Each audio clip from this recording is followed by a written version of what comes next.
hablando de ustedes.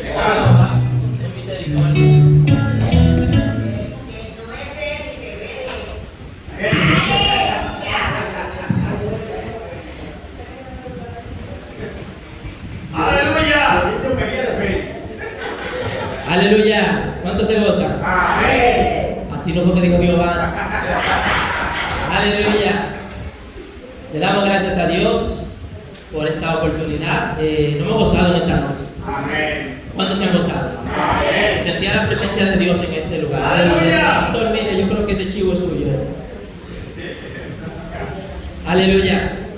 Bien, hermano, que Dios bendiga a cada hermano que ha tomado oportunidad en esta noche. Amén. Hay canciones muy bonitas para la gloria de Dios. Siempre que canta la canción de Borrón y Cuenta Nueva, si usted la canta prestándole atención a la letra, yo creo que esa es la historia de cada cristiano.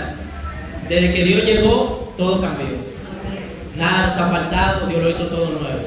Y aún en las dificultades tenemos gozo. Aleluya, qué bueno. No como que se engranoja siempre con esa canción. Aleluya. Bien, hermanos, no queremos quitar mucho tiempo en esta noche, porque sí vamos a hablar de un tema que es un poco extenso, pero no se asusten porque yo hice un resumen bien bueno. Queremos hablar acerca... El tema es un resumen del final de los tiempos. Lo teníamos para el domingo pasado, que fue que me entregaron la oportunidad, pero tuvimos serios problemas de salud. Pero no serios, teníamos problemas de salud que no permitía que estuviéramos en este lugar. Pero hoy sí estamos acá por la misericordia de Dios. ¿Cuántos se gozan? Amén. Así que póngase de pie, vamos a leer el libro de Daniel. Yo tengo todo aquí para que sea más rápido. Yo no tendré que buscar versículos en la Biblia. Si usted quiere lo anota, pero yo lo voy a leer directo desde aquí. Así lo preparé en la casa y así avanzamos más rápido. El libro de Daniel, capítulo 12, versículo 4. Aleluya, me gozo en Dios. Aleluya. Y cuando lo tengan dicen amén. Libro de Daniel, capítulo 12, versículo 4. Creo que Daniel está después de Jeremías, por ahí, Ezequiel, después de Ezequiel. Ezequiel, búsquenlo después de Isaías. Isaías está después de los salmos, de Proverbios, de Eclesiastés, de Cantar. Ya lo estoy orientando, ¿verdad? Y si me escucha mucho, les mando las indicaciones por GPS. Aleluya. Aleluya. 12, Daniel 12, versículo 4. El tema es un resumen del fin de los tiempos. Aleluya. Cuando lo tengan dicen amén. Amén. Pues leemos en el nombre del Padre, del Hijo y del Espíritu Santo. Amén. Solo vamos a leer ese versículo porque el mensaje va a ser del capítulo 12 completo. Pero tú, Daniel, cierra las palabras y sella el libro hasta el tiempo del fin. Muchos correrán de aquí para allá y la ciencia se aumentará. Vamos a repetir. Pero tú, Daniel, cierra las palabras y sella el libro hasta el tiempo del fin. Muchos correrán de aquí para allá y la ciencia se aumentará. ¿Cuántos creen que estamos viviendo eso? Amén. Aleluya, ya usted va entendiendo el mensaje y lo hemos empezado. Gloria al nombre de Jesús. Vamos a darle gracias a Dios por su palabra y a pedirle a Dios que todo lo que Dionisio hable no sea de su boca, sino que venga del Espíritu Santo, porque si yo doy algo, nos vamos todos secos y vacíos. Así que sea Dios preparando nuestro corazón y hablando Él. Señor Jesús, te damos en esta hora gracias por todo lo que se ha hecho, gracias por las alabanzas y gracias por recibir de nosotros la adoración. Te presentamos en esta hora esta predicación o esta enseñanza. Te pedimos, Espíritu Santo, que como siempre tú tomes el dominio y el control. Yo sé que tú siempre lo has tenido y nunca lo has perdido. Pero Dios mío, te delegamos todo el permiso, Dios mío, de parte de nosotros, para que tú nos utilices para tu gloria. Si en tu infinita misericordia, Dios mío, lo puedes hacer, Jehová. Te pedimos que sea tú hablando a tu iglesia, hablando a mi vida, hablando a cada uno, aún a los amigos que puedan escuchar. Que sea tú tratando con nosotros y entendamos que estamos viviendo los últimos tiempos y que tu venida está cerca, Señor. Gracias te damos también por la palabra que pudimos leer y por la que vamos a seguir leyendo en esta noche. En el nombre de Jesús. Siéntese dándole un aplauso a Cristo.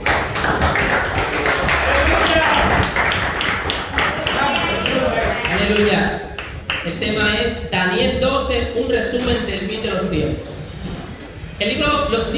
Los dos libros escatológicos, cuando se refiere a escatología, se refiere al estudio de los acontecimientos de los últimos tiempos o de las profecías que están descritas en la palabra de Dios, que indican cuáles cosas deben de ocurrir al final de los tiempos. Están las profecías históricas y están las profecías escatológicas. Por ejemplo, una profecía histórica es aquella que decía que el Mesías iba a entrar a Jerusalén montado en un pollino, porque eso se cumplió. Por lo tanto, se convierte en una profecía histórica. Toda profecía que se ha cumplido es una profecía histórica. Toda profecía que no se ha cumplido es una profecía escatológica. ¿Cuánto se goza?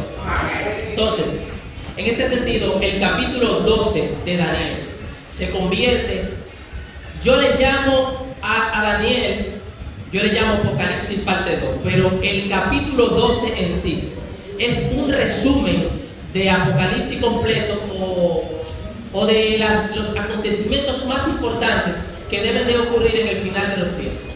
Porque ahí, de cierta manera, Daniel, inspirado por el Espíritu Santo y por revelación de Dios, nos da detalles de muchas cosas que vamos a ver en esta noche, aleluya, y que tienen que ocurrir, pero que también las habla el libro de Apocalipsis. Apocalipsis es el libro que cierra el canon sagrado, ¿verdad? Se lo sella. Y de qué manera Dios utiliza a Juan, el teólogo, como le llaman, que es Juan, el discípulo amado, para cerrar el canon sagrado. Cristo se aparece y por un mediador a través de un ángel le da una revelación de sí mismo, porque el Apocalipsis trata de eso, de la revelación del Hijo de Dios que Dios le dio para entonces dársela a conocer a Juan. El Padre le revela a Jesús lo que ha de acontecer en los últimos tiempos, y Jesús a través de un ángel se lo hace entender a Juan, porque así lo dice el capítulo 1 de Apocalipsis. Aleluya. Entonces vamos a ver algunos resúmenes con relación a esto, a sabienda de que nosotros, la iglesia, estamos claros y el Espíritu Santo nos está dando testimonio día a día. En nuestro corazón algo hierve diciéndonos que estamos viviendo los últimos tiempos. Nuestro corazón late fuerte diciéndonos que Cristo viene pronto, que la trompeta está casi sonando, que el hombre de pecado ya está casi levantándose para sentarse en el lugar determinado para gobernar el mundo, porque Dios se lo va a permitir. Entonces, como dice la Biblia, que el diablo, el dragón, el Señor le reprenda, le entregará todo su poder, todo su dominio y toda su autoridad. Recuérdense que todos los reinos del mundo ahora mismo están en la tutela del diablo. Él le arrebató eso a Adán en el jardín del Edén. A Adán se le dijo que él tenía que señorear sobre todo, pero cuando Adán peca, el mismo diablo, el Señor lo reprenda, le dice a Jesús: mira, todos los reinos del mundo a mí me fueron dados, y yo a ti te lo daré si tú postrado me adoras. El Señor no le dijo que él mintió, porque él tenía la razón. Estos políticos que dirigen al mundo pueden ser hijos de Dios. En su gran mayoría están puestos y nombrados por el mismo diablo, porque llevan la agenda diabólica oculta y oscura, que al final lo que busca es sentar al anticristo. Que ya de antemano el apóstol Pablo dijo que eso se llamaba el misterio de la iniquidad. Aquí se le llama ahora mismo en los últimos tiempos el nuevo orden mundial, y nosotros sabemos que detrás de eso están una serie de grupos, ¿verdad? ¿Cómo se llaman estas conformaciones? No son sectas, por ejemplo, los masones, Illuminati, élites, exactamente, que son los que están trabajando para al final conformar el gobierno único, pero ninguno lo hace por separado, todo es un solo gobierno. Y todo en la Biblia, en el libro del libro de Apocalipsis capítulo 18, te habla de la Babilonia, la madre de todas las abominaciones de la tierra. Entonces, Babilonia viene siendo como la representación de todas las iniquidades y diabluras que se han hecho en el mundo desde cuando empezó el misterio de la iniquidad.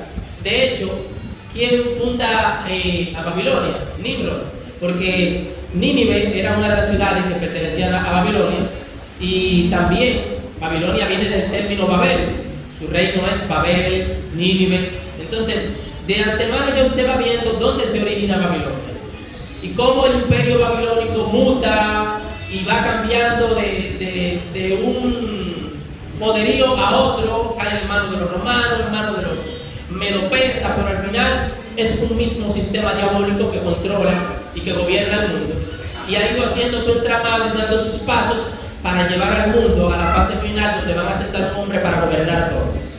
Aleluya. Entonces vamos a ver lo que nos dice el libro de Daniel, para no gastar mucho tiempo dando detalles, porque si diéramos detalles de cada cosa, tendríamos que hacer una vigilia. ¿Cuánto se goza?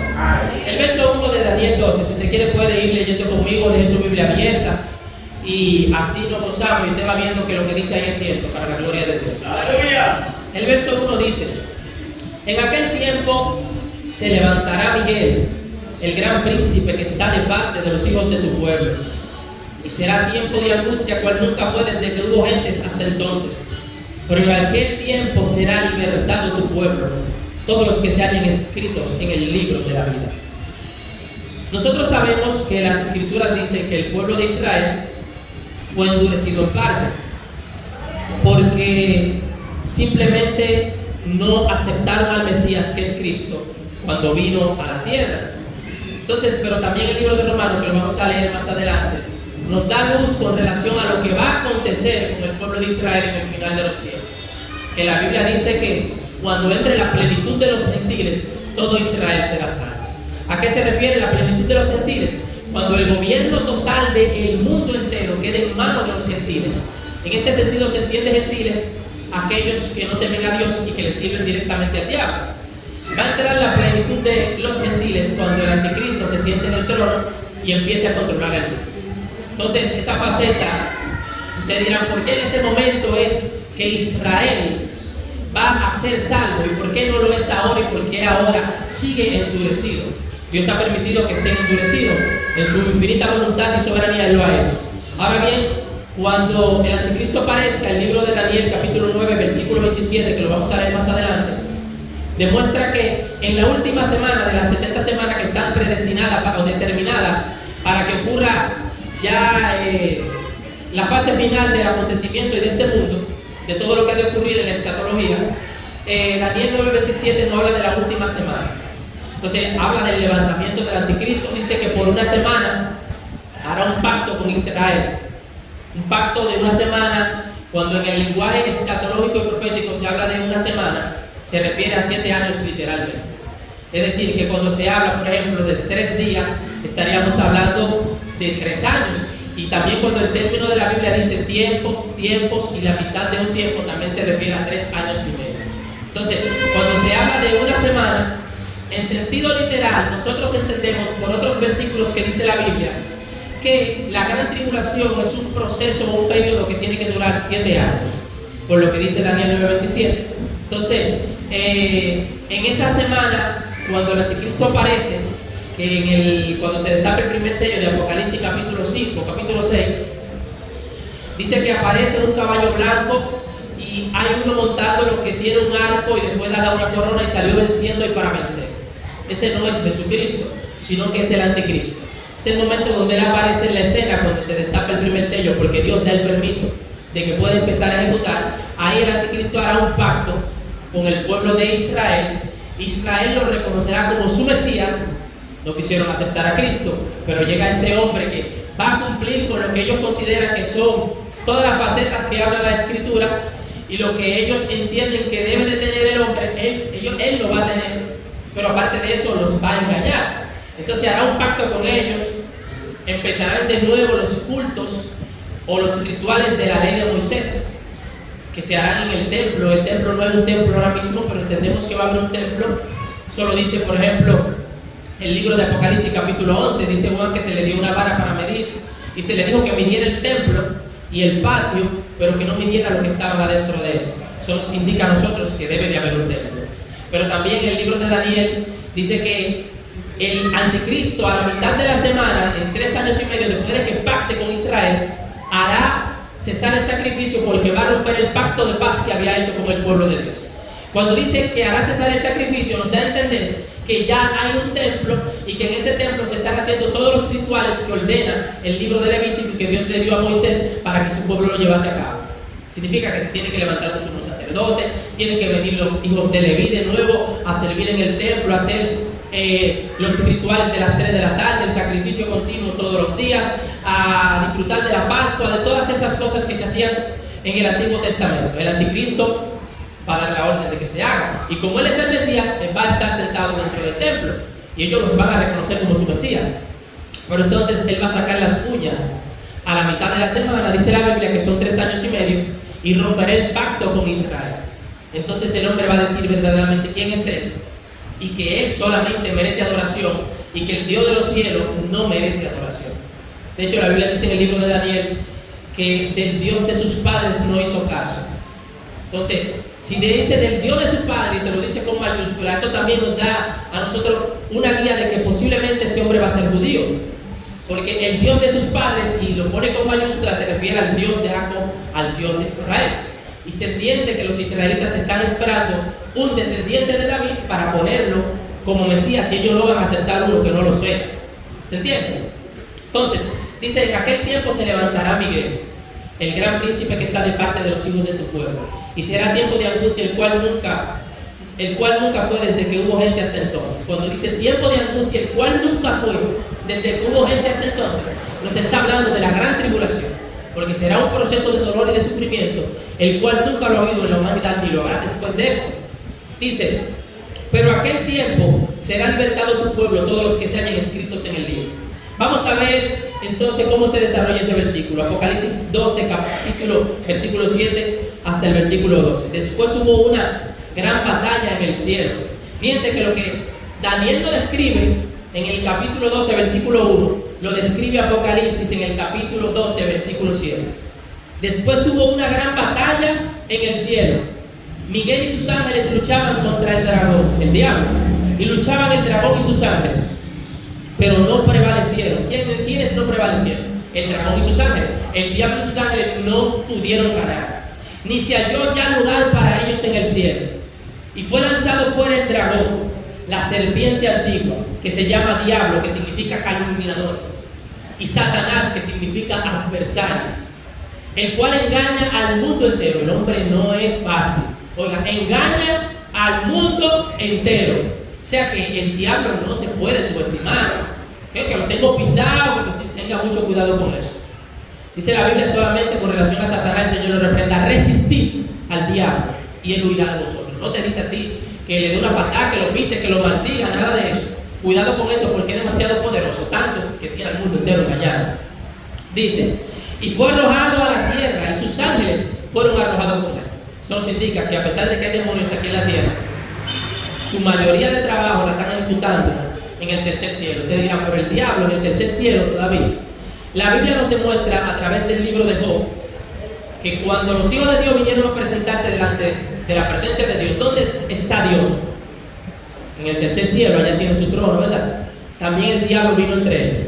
Usted dirá: pero ¿por qué el diablo tiene acceso a eso? Dios en su soberanía lo permite. Ahora, yo sí entiendo, en mi humanidad pobre y en la poca sabiduría que quizá Dios me da, el por qué Dios le permite al diablo que vaya a llevar cuenta acerca de los hijos de Dios. Fíjense que cuando Satanás pensó hacerle daño a Job, ¿qué logró hacer en vez de hacerle daño? Hizo que Job tuviera un encuentro más cercano con Dios. Cuando el diablo vaya arriba y habla de Denny, y habla de Angli, de Wilkin, le dice: mira, tu siervo, él te está haciendo fiel porque tú tienes mucho que no lo enferma. Déjame que yo lo enferme y que lo tuya por un par de días para que tú veas que él te va a negar. Entonces Dios, conociendo a Angel, a Wilkin y a Denny, le da permiso y le dice: hazlo, solamente no toque su alma, que todavía no es el tiempo de que ellos se vayan de la tierra. Vienen los quebrantamientos para los hermanos. Pero los hermanos en ese quebrantamiento, ¿qué hacen? Empiezan a orar y a ayunar y a fortalecerse más en Dios, y su fe aumenta y crece en un escalón en la presencia de Dios. Entonces lo que el diablo había determinado para mal, funcionó para bien. De cierta manera, entonces, la queja que él da de nosotros, con el permiso de Dios, nos favorece. ¿En cuánto alaban a Dios? Eso se llama infinita sabiduría de Dios. Entonces, este individuo está ahora mismo allá arriba con sus demonios, llevando cuenta de nosotros. De hecho lo dice: ha sido lanzado fuera, ¿verdad?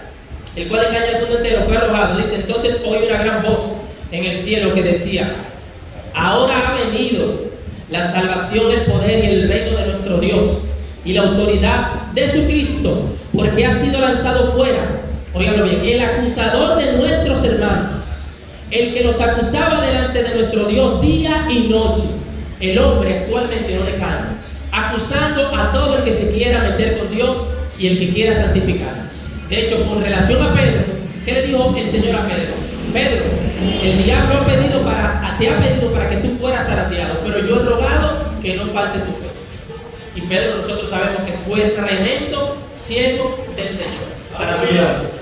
Entonces dice: Dice, porque ha sido lanzado fuera el acusador de nuestros hermanos, el que lo acusaba delante de nuestro Dios día y noche. Y ellos le han vencido por medio de la sangre del Cordero. Nosotros le hemos vencido, pero no por nuestra propia fuerza, sino vía la sangre del Cordero de Dios.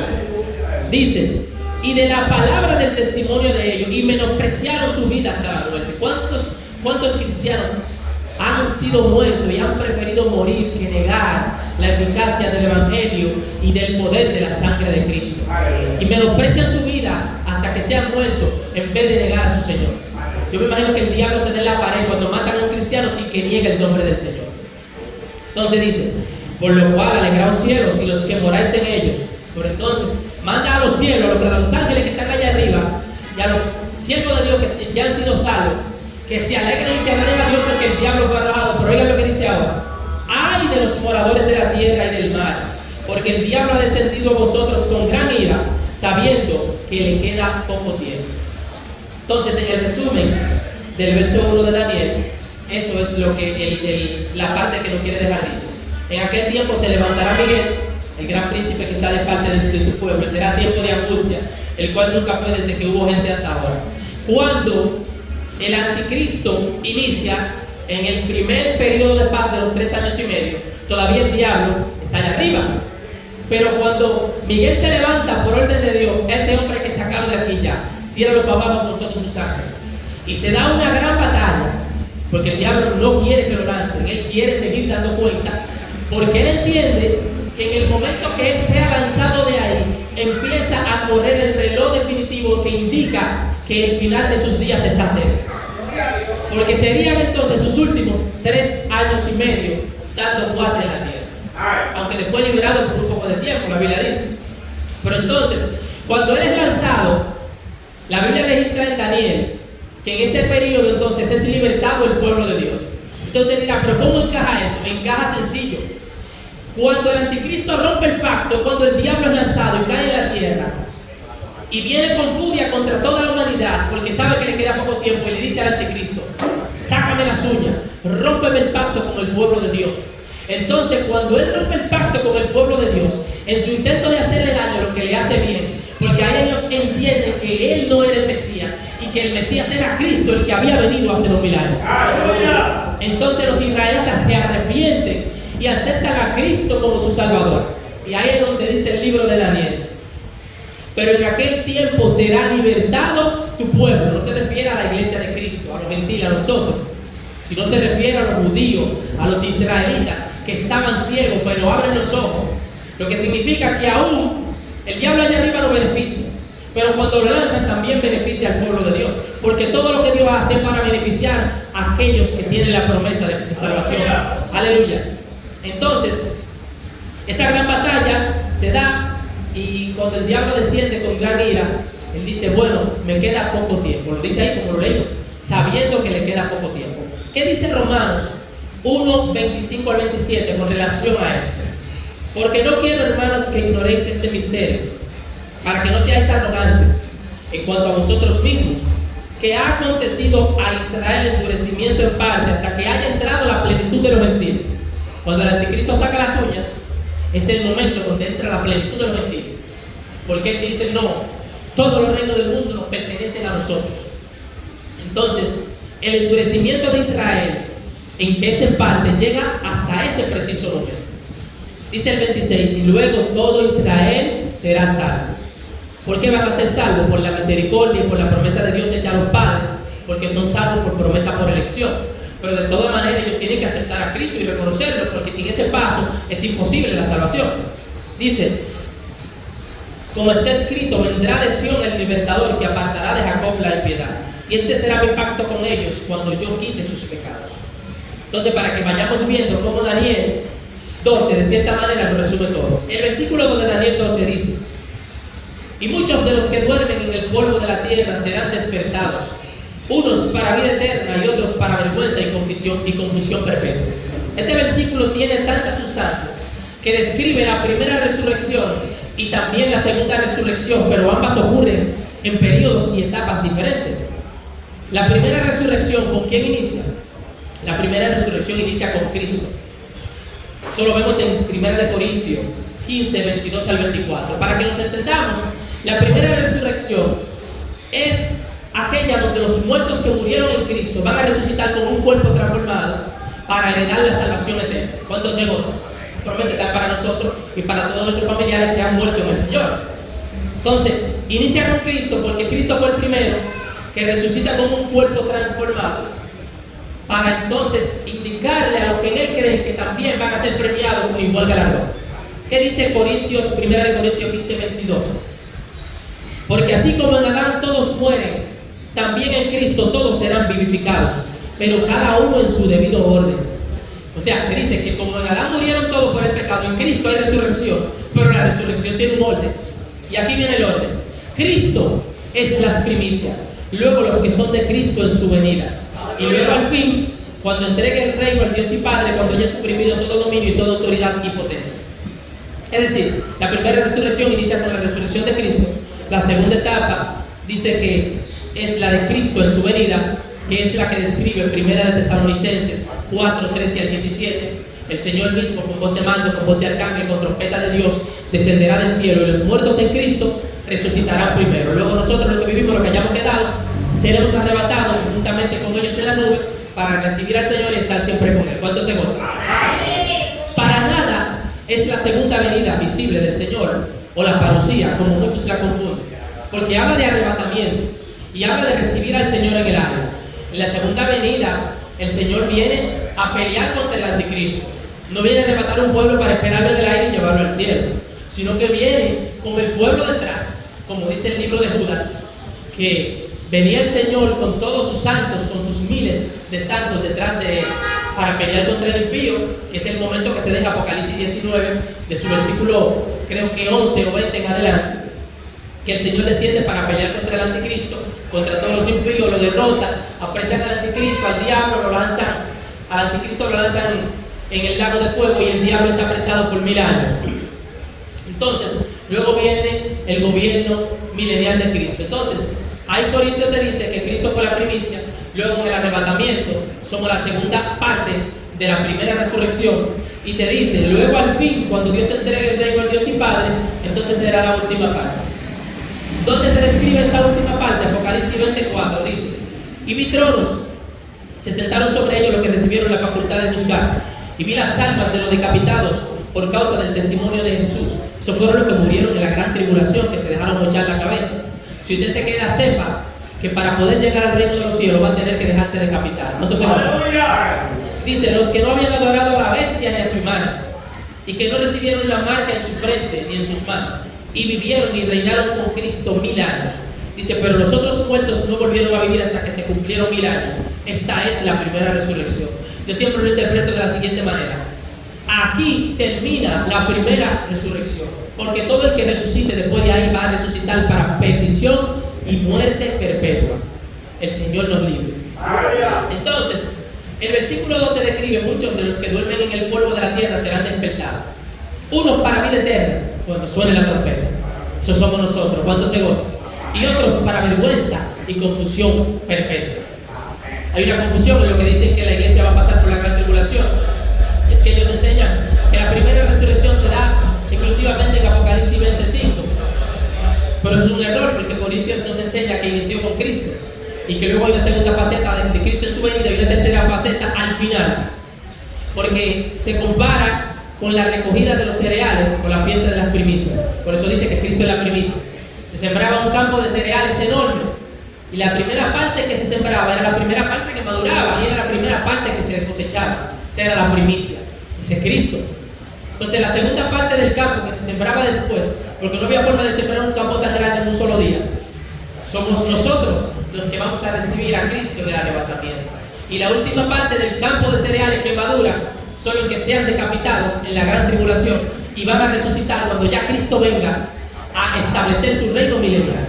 Entonces resucitarán, y dice la Biblia, ahí culmina la primera resurrección. ¡Aleluya! Si usted resucita después de ahí, sembró, porque es para el juicio ante el gran trono blanco, para ser echado en el lago de fuego. ¿Cuántos se gozan? El verso 3 dice, los entendidos resplandecerán como el resplandor del firmamento, y los que enseñan la justicia a la multitud como las estrellas a perpetua eternidad. ¿Cuántos se gozan? ¿Usted cree que el hermano Ángel predicando aquí diciéndole a la iglesia que tiene que santificarse. El hermano Denny que se pone allá afuera a predicarle a la multitud, diciéndole que es necesario que cambien su vida para que vengan a Cristo, no va a ser merecedor de una salvación tan grande. Entonces eso es lo que describe el versículo 3 de Daniel 2. Dice que los entendidos que somos nosotros, los que hemos entendido la palabra, y no solamente la entendemos, sino que la vivimos y la aplicamos en nuestra vida, vamos a resplandecer como el resplandor del firmamento. Un pequeño ejemplo: cuando Moisés estaba en la presencia de Dios en el Sinaí, que Moisés bajó, dice la Biblia que su rostro resplandecía, y aquellos que eran carnales que estaban abajo le decían: Moisés, ponte un trapo porque no podemos mirarte el rostro, porque tu rostro resplandece, porque ese es el rostro de una persona que está cerca de la presencia de Dios. Entonces cuando resucitemos con ese cuerpo transformado, nosotros vamos a resplandecer como Moisés resplandecía bajando el Sinaí. ¿Cuántos sabemos? Y eso es lo que describe esta poderosa promesa de Daniel 12, versículo 3. Dice que lo que enseñan la justicia a las multitudes van a resplandecer como las estrellas a perpetua eternidad. Por eso es necesario que prediquemos la palabra como está escrita, aunque a la gente le duela, aunque a usted no le guste. Hay que enseñar la justicia como la Biblia le enseña, porque eso nos va a permitir a nosotros tener el premio de la vida eterna y de resplandecer aquel día con la luz de Cristo. Aleluya. El verso 4 dice: pero tú, Daniel, cierra las palabras y sella el libro hasta el tiempo del fin. Muchos correrán de aquí para allá y la ciencia se aumentará. Daniel no pudo entender estas cosas que escribía, porque Dios le dio órdenes de que las palabras fueran selladas. Y sellada significa que aunque tú la leyeras no la podía entender, pero él le dice que la sellara hasta el tiempo del fin. Y ahora nosotros podemos entender esa lectura. Si la podemos entender, ¿qué indica eso? Que estamos en el tiempo del fin. Por eso es que hay que ponerse la pila, hermanos. Por eso es que hay que ayunar y orar más que nunca, porque estamos en el tiempo del fin. Todo lo que está en la Biblia y lo que está en Daniel ahora lo podemos entender. Ahora podemos entender lo de la batalla de Miguel y sus ángeles. Ahora podemos entender cómo es que va a ser libertado el pueblo de Dios en aquel día. Entonces, todas esas cosas las hemos dilucidado.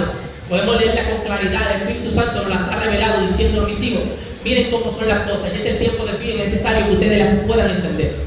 Entonces dice: muchos correrán de aquí para allá y la ciencia se aumentará. Literalmente, la gente está corriendo de aquí para allá, porque esa es la vida del que no tiene a Dios. Viven en un estrés en su mente, y todo es detrás de los afanes, del dinero, de los placeres. Pero como nada los sacia, hoy se mueven de un sitio para otro, mañana están en otro, y aún así su vida les siguen secas y vacías.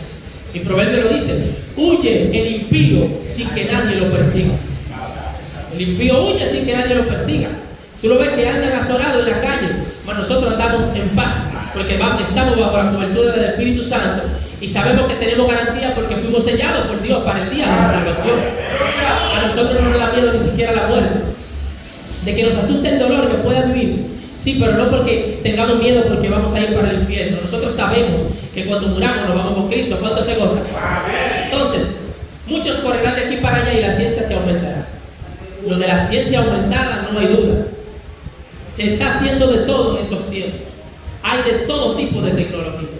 Y eso es un cumplimiento de la palabra para el final de los tiempos. Ya va a llegar un momento donde todo va a cesar. Dice la Biblia que la ciencia cesará todo, pero el amor permanecerá, dice Corinto, y nosotros tenemos el amor de Cristo. Aleluya.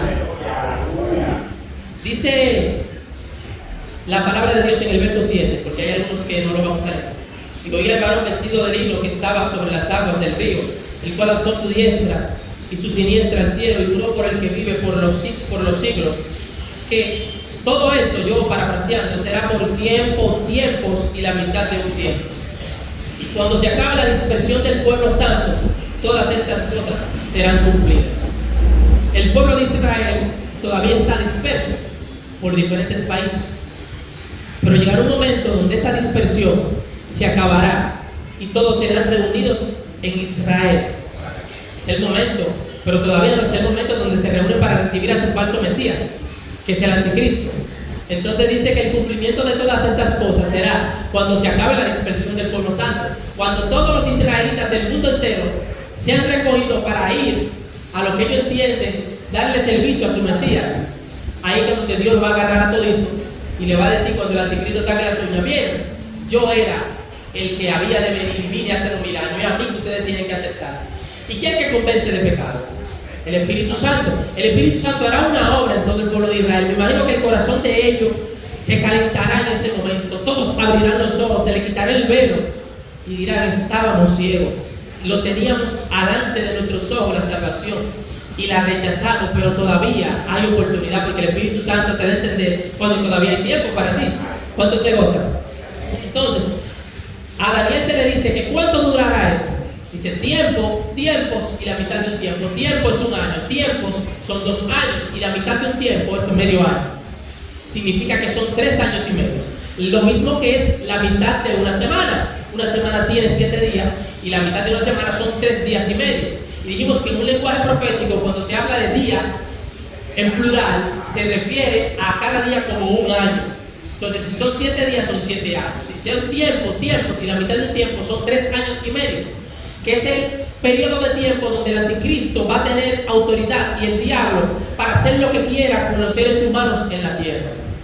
Él va a tener permiso de perseguir a quien él quiera, de matar a quien él quiera, de hacer lo que quiere en la humanidad, porque el ser humano se lo ha ganado, porque ha rechazado a Cristo. Y vendrá entonces un espíritu engañador, el cual entonces sí ellos van a reconocer como su Dios, que es el anticristo, pero ese mismo espíritu engañador va a acabar con ellos. Aleluya. Entonces dice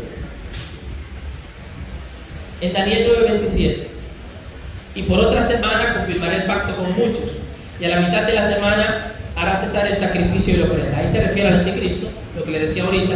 Y hacer cesar el sacrificio y la ofrenda es que en los primeros 3 años y medio el culto judío y de la ley de Moisés estaba en su apogeo, haciéndose todos los días con normalidad. Todavía el templo no se ha levantado, pero eso está en los planos, porque estamos viviendo los últimos tiempos. Después dice la Biblia: con la muchedumbre de las abominaciones vendrá el desolador. Ese es el anticristo, hasta que venga la consumación, que se refiere al final de todo, y lo que está determinado se derrame sobre el desolador. La consumación y lo que está determinado para que se derrame sobre él está en Apocalipsis 19, que dice la Biblia que en la quinta copa de la ira un ángel la derramará sobre el río Éufrates, y el río Éufrates se secará, y le abriré el paso a los reyes de Oriente para que pasen al lugar que se llama Armagedón, para reunirse y batallar contra el Dios Todopoderoso. Escuchaba yo un mensaje de Evis Calvallosa, que escribió un libro de Apocalipsis muy bueno, yo lo tengo y se lo recomiendo a ustedes para que lo compren también, donde él decía que una de las razones por las que los impíos no van a querer que Cristo venga es porque ellos entienden que cuando Cristo venga a la tierra se le acabó todo su relajo y todo su plan.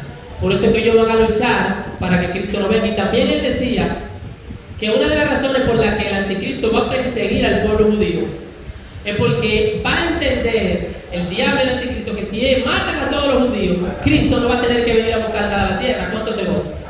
Lo que pasa es que cuando el diablo hace planes, ya hace mucho que Dios se las sabía, porque Dios conoce el futuro. De hecho, Él organiza todas las cosas y todas las cosas pasan como Él dice, no como el diablo las planea. Entonces, cuando se derrama esa copa, los reyes de Oriente cruzan, llegan al Magedón, porque ya conocen el tiempo de cuando Cristo viene. Porque el diablo conoce la Biblia, el diablo sabe que son 3 años y medio. Si cuando Él descienda, que el anticristo rompe el pacto con el pueblo de Israel, Él va a empezar a contar y se va a reunir exactamente en el lugar allá en Armagedón, que es Megiddo, que también se le conoce como el Valle de Josafat, para esperar a Cristo en las nubes. Imagino con bombas nucleares, rayos láser, todo lo que está inventado, todos los reyes de la tierra, endiablado y endemoniado, todito sellado ya con el sello de la bestia y de la perdición, esperando a Jesús para entrarle a misilazo cuando Él llegue para destruirlo. O sea, verdaderamente no sé qué puede pasar por la cabeza del diablo ni del anticristo, el Señor lo reprenda, y de todos los reyes de la tierra, para creer o entender que tienen algún chance de poder ganarle al Señor Jesús. Entonces la Biblia dice que cuando el Mesías venga, viene en un caballo blanco, vestido con una ropa teñida en sangre. El término de la ropa teñida en sangre indica que viene preparado para guerrear. No viene de blanco, ni viene con un cinto dorado para reinar, se lo pondrá después. Ahí viene con una ropa teñida en sangre y tiene escrito un nombre en su muslo derecho que dice el Verbo de Dios. Dice la Biblia que con justicia juzga y pelea, y los ejércitos celestiales vestidos de lino blanco, finísimo y puro, le siguen, que ahí venimos nosotros después del arrebatamiento. ¿Cuánto se goza? Amén. Entonces dice la Biblia que cuando se reúnen todos los reyes de la tierra, vieron un ángel y le dice a todas las aves del cielo: vengan, aves del cielo, reúnanse para la gran cena del Dios Todopoderoso, para que coman carne de reyes, de capitanes, de ricos, de poderosos. El Wilfredo Calderón, que también escribió el libro de Apocalipsis, que yo lo tengo y también se lo recomiendo para la gloria de Dios, dice que eso se llama la parodia de la cena del Cordero. ¿Una parodia qué es? Una parodia es una burla a un acontecimiento. Lo que sucede es que nosotros estamos invitados a la cena del Cordero, pero los impíos no.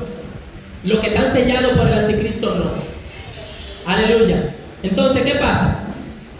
Que como no están invitados a la cena de la boda del Cordero, Dios le va a preparar una cena a las aves para que ellas sí tengan una cena especial.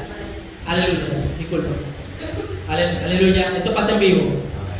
Oyeron, esto pasa en vivo. Aleluya. Entonces ella me hizo señas de la llave. Yo pensé que era que me estaba entendiendo mucho, y como hacían en la iglesia, ya dale la llave para que cierre. Yo pensaba que era eso. Yo también el reloj y me expliqué, pues. Ya estamos terminando. Esto es lo último que decimos. Ya no hay más versículo de Daniel para nosotros. Entonces, cuando el anticristo se reúnan todos, la Biblia dice que el Señor abrirá la boca, y con la espada aguda que sale de su boca, todos los impíos morirán, serán despedazados, muertos todos en un instante. Y la Biblia dice que las aves del cielo se saciarán comiendo carne de reyes, de ricos, de capitán. Toda esa gente junto para el infierno. ¿Cuánto se goza? Entonces, es necesario. Por eso la celebración en el cielo, en Daniel 12, en Apocalipsis 12, cuando el diablo se ha echado fuera, porque dice: ahora ha venido la salvación del reino de nuestro Dios y de su Cristo, porque ha sido echado fuera el diablo. No puede Dios establecer un reinado de paz con el diablo en la tierra, ni con los impíos todavía aquí dirigiendo. Tiene que matar a todos los impíos y apresar al diablo para que entonces haya un reinado de paz. ¿Usted se imagina un gobierno donde ya el diablo no esté luchando a la gente? Donde el diablo no esté diciendo a la gente: roba, mata, fuma droga, engaña a tu esposa, odia a tu hermano, dale daño. Donde no haya nada de eso, y donde tampoco estén todos los impíos, porque van a ser muertos en el Armagedón. Toda esa gente que hace toda esa cosa mala, que solamente van a quedar en la tierra, la gente buena. ¿Cuánto se gozan? Eso va a ser un momento maravilloso. Entonces el milenio de Cristo, y usted y yo vamos a estar ahí resplandeciendo como las estrellas a perpetua eternidad. Dios le bendiga. Entonces vamos a ver, ya ahí terminamos. Ese era el último versículo. Queríamos hacer un pequeño resumen del libro de Daniel capítulo 12, para que ustedes vieran que en ese capítulo hay una síntesis bien comprimida de lo que ha de acontecer ahora en el final de los tiempos, que ya Apocalipsis lo da más detallado, pero Daniel 12, por eso yo digo que es un resumen de Apocalipsis. Así que Dios le bendiga, hermanos. Dios le bendiga más. Hasta aquí mi oportunidad. ¿Quién es que cierra, amado hermano? El copastor dirigió el devocional. Bueno. Gloria a Dios. ¿Cuántos se gozaron? ¿Cuántos aprendieron? La